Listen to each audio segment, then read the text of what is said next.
Hey everybody, welcome back to the channel and more Birthright as we start our coverage of the Khinasi realms. We're starting with a little preview here of the first section, which is the Plains States, and that covers a whole lot of real estate here. So let's take a look at the little background lore that they have here. Between the sea and the sky lies a land of great spirit and open vistas, a land that stills words and sets a man's mind to introspection. This is the Bair el Tahara, the Sea of Grass, which the Anuarians call the Sair Siendere. They didn't journey into the empty steppes, so they didn't understand the land the way we do. A man can't be known by the face he shows the world. One must understand his soul in order to know him. So it is with the Bair el Tahara. If you see only the face, it shows the sea, you haven't seen the land.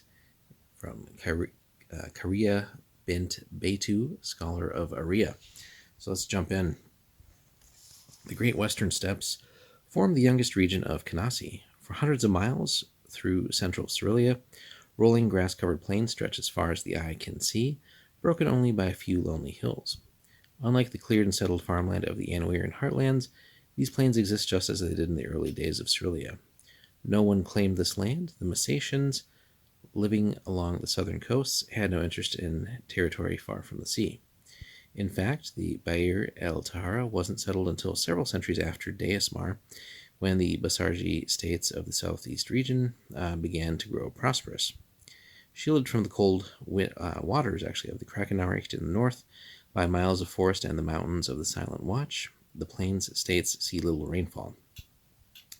The driest part of Cyrelia, nowhere near as arid as a true desert, nonetheless has a climate marginal enough to force civilization to concentrate along the coasts. Inland settlements are a fairly recent development. The great ports of this coast are ancient havens that predated general settlement in the area by many centuries. Massacians established Aria, Zikala, and Turin long before Deismar.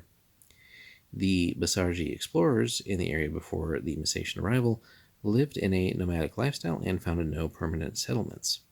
In fact, Aria is the oldest continually occupied human settlement in all of Cyrelia. The Massacians founded it as a trading port even before they and other human tribes settled the continent. Some ancient Massacian ruins still lie along the coastal hills overlooking the sea. In addition, rumors speak of submerged cities just off the coast of Zikala, where strange fishmen sink passing ships and devour their hapless crew. These tales are unsubstantiated, of course, but locals have noted some unusual disappearances in the region lately. We also have the Harrow Marsh, west of Bin Sada in the Asarwe River Delta. Seems more of an unclaimed swamp than an actual realm. The Hydra, see our video on that Anshe, inhabits this sodden forest with his beastly offspring and a smattering of fugitives with nowhere else to go but the tiny local villages. The wealth of native insect and marsh life makes this an unpleasant place for visitors, though traders do stop at Harrow Marsh ports to collect exotic birds and lizards as pets for wealthy Bin Sadans. Although the many-headed Anshe does not often leave his home in Waterfjord Tower, his influence spreads into Bin Sada and Sindore. So kind of off to the side there. The Isle of the Harpy, we've covered the Harpy, inhabits a cluster of 8 islands just south of Bin Sada. So you can't see that there. The plains, cliffs, and beaches of the 3 largest land masses are home to about 1,000 warbird and harpy servants of the Anshe. Again, we've covered her in a video. However, these inhabitants rarely raid nearby Bin Sada and Zikala, though they more frequently attack certain passing ships. On the contrary, this abomination seems interested in maintaining good relations with her neighbors. She allows a Bin Sadan trader to harvest a rare herb that grows in her realm, and Bin Sadan fishermen work the waters of the Bay of Arrowcourt, giving the harpy a portion of the take. From her home Eyrie in Wind Butte, atop the tallest peak on the main island, the harpy surveys local sea traffic, sending her minions to inspect ships that pass within 30 miles of her islands. She trades the information they report back to her with the regions of Zikala and Bin Sada for news of the mainland.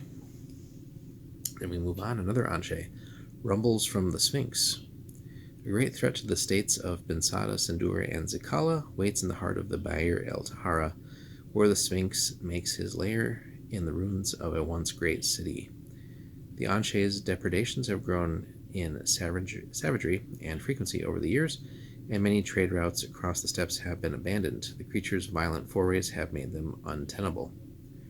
Rumors say the Sphinx is gathering an army of brigands and marauders for a dire purpose. Some say the creature means to raise the Bensadan city of Ber Dairas, while others insist he will turn his armies on Zikala. Others report that the Sphinx has undertaken a massive excavation effort in the Tarvanian hills, but no one knows why. And the Sphinx has a large territory as well. And then finally, the Red Kings of Aftain.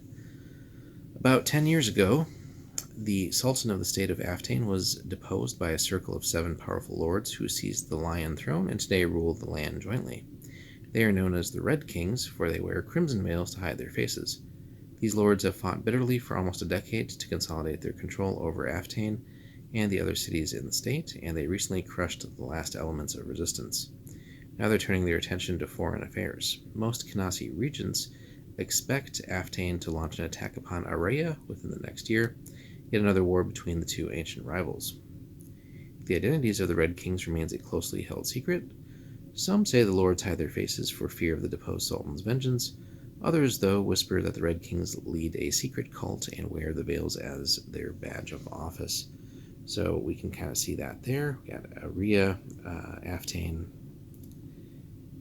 and then also the Tarvan Wastes. So plenty of cool realms to cover here. So we got a couple of actual realms that can be run by players, but then plenty of Anshe around here, right? We go Hydra, Sphinx, the Basilisk over here, the Harpy down there, the Tarvan Wastes, which again, largest wasteland. We'll get to that eventually, but lots of interesting realms here, and again, fairly far from the Anwiran territories. The Voss are kind of more to the north, and although we are butting up against some of the Brecht realms here, we're still fairly far isolated from that, just with some of the territories going on there. So really fun to look at, and we'll cover that here soon. Thanks so much for watching, guys. Like and subscribe, and if you want to see these early, hit us up on our Patreon. All the support matters there, and we have a lot of other exclusives for Birthright and other D&D on there as well. Thanks so much for watching.